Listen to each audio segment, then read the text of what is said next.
চ্যানেলটাকে সাবস্ক্রাইব করবেন এবং সাবস্ক্রাইব বাটনের পরে একটা বেল আইকন আছে, এখানে বেল আইকনটাকে অল সিলেক্ট করে রাখবেন, তাহলে আমার নেক্সট ভিডিওগুলোর আপডেট আপনার কাছে চলে যাবে। এই ভিডিওতে আমরা এক্সপ্লোর করব আমাদের ফাইল ট্যাবের বাকি তিনটা অপশন, যেটা হচ্ছে শেয়ার, এক্সপোর্ট অ্যান্ড ক্লোজ। তো আমরা এক্সেলের সিটে চলে যাই, তারপর এখানে দেখি ফাইল ট্যাবে প্রিন্টের পরে যে অপশন আছে সেটা হচ্ছে শেয়ার অপশন। শেয়ার মানে হলো আমরা আমাদের করা কাজগুলোকে, অর্থাৎ আমাদের বানানো যে এক্সেলের শিট বা ফাইলগুলো থাকে সেগুলোকে শেয়ার করতে পারবো আদার পারসনসদের সাথে। সেটার জন্য আমাদের শেয়ারে ক্লিক করতে হবে। শেয়ারে ক্লিক করার পর এখানে দুইটা অপশন আমরা দেখতে পাচ্ছি, একটা হলো শেয়ার উইথ পিপল আর একটা হচ্ছে ইমেইল। আমরা মানুষের সাথে শেয়ার করতে পারবো যারা অ্যাকাউন্ট হোল্ড করে, মাইক্রোসফট অ্যাকাউন্ট, যেটাকে আমরা মাইক্রোসফটের নিজস্ব অ্যাকাউন্ট বলি, যেগুলো মাইক্রোসফট অ্যাকাউন্টের সাথে সিঙ্ক করা থাকে বা অন্যান্য উপায়ে যেগুলো কানেক্টেড থাকে, সেগুলোর মাধ্যমে আমরা শেয়ার উইথ পিপল অর্থাৎ মানুষের সাথে শেয়ার করতে পারবো। কিন্তু প্রথমে আমাদের এই কন্টেন্টটাকে ক্লাউডে সেভ করতে হবে। এখানে প্রথম স্টেপ লেখা আছে, first step save your document to the cloud, then step 2 share your document, we will do this after you finished saving. অর্থাৎ আপনি ক্লাউডে সেভ করার পর তারপর এটা শেয়ার করতে পারবেন নিজের যাদের সাথে ইচ্ছা আপনি তাদের সাথে শেয়ার করতে পারবেন, কিন্তু তাদের অবশ্যই অ্যাকাউন্ট হোল্ড করা লাগবে, একটা জিমেল অ্যাকাউন্ট অথবা একটা মাইক্রোসফট অ্যাকাউন্ট।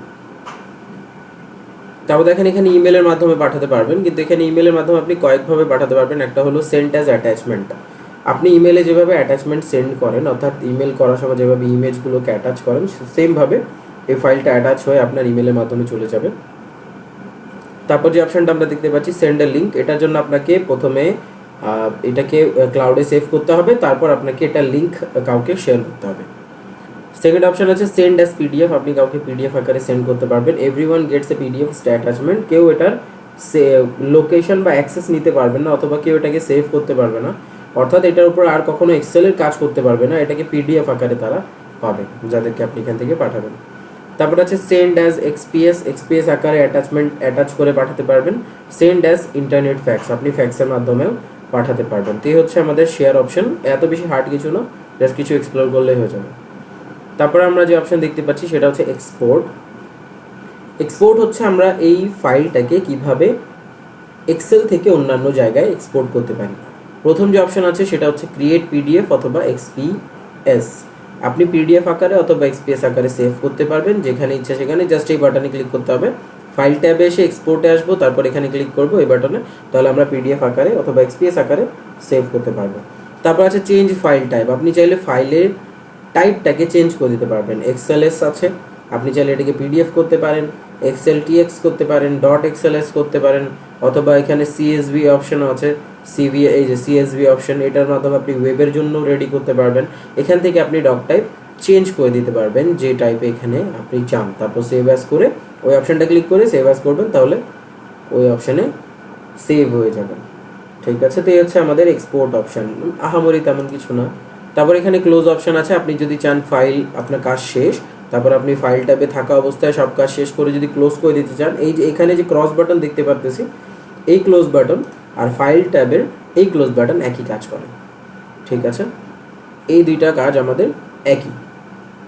এই হচ্ছে আমাদের ফাইল ট্যাবের পুরো ব্যাখ্যা। তারপরও নিচে দুইটা অপশন থেকে যায়, একটা হলো অ্যাকাউন্টস আর একটা হলো অপশনস। অ্যাকাউন্টটা আমরা দেখব, অ্যাকাউন্ট হচ্ছে আমাদের যে মাইক্রোসফটের অ্যাকাউন্ট থাকে, এই অ্যাকাউন্টটা আমরা এখানে দেখতে পারবো। সে অ্যাকাউন্টটার মাধ্যমে আমরা যেটা মাইক্রোসফটে অ্যাক্সেস নিই সেটাই আমাদের এখানে মাইক্রোসফটের সাথে সিঙ্ক করা আছে অলরেডি, তো আমরা এখানে নিজের অ্যাকাউন্ট দেখতে পাচ্ছি।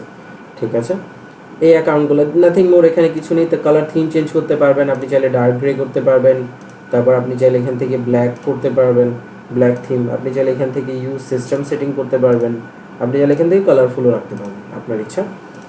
অফিসের ব্যাকগ্রাউন্ড কালার আপনি চেঞ্জ করতে পারবেন, ক্লাউডি, এই যেখানে আছে ক্লাউডি, এই যে উপরে যে ডিজাইনটা আছে এটা চেঞ্জ করতে পারবেন, সার্কেল, স্ট্রিপস, এখানে অনেক কিছু আছে, আপনি চাইলে এগুলো নিজের মতো করে করতে পারেন চেঞ্জ।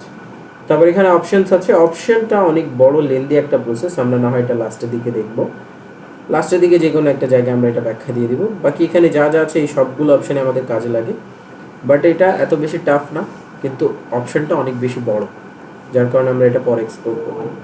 তো আপাতত এই ভিডিওতে এই পর্যন্তই। ফাইলটা পুরোটা শেষ করা হয়েছে, আপনারা পুরোটা কি এক্সারসাইজ করবেন এবং প্র্যাকটিস করে দেখবেন। কোনো সমস্যা হলে কমেন্ট করে জানাবেন। এই ভিডিওতে এই পর্যন্ত, ধন্যবাদ সবাইকে।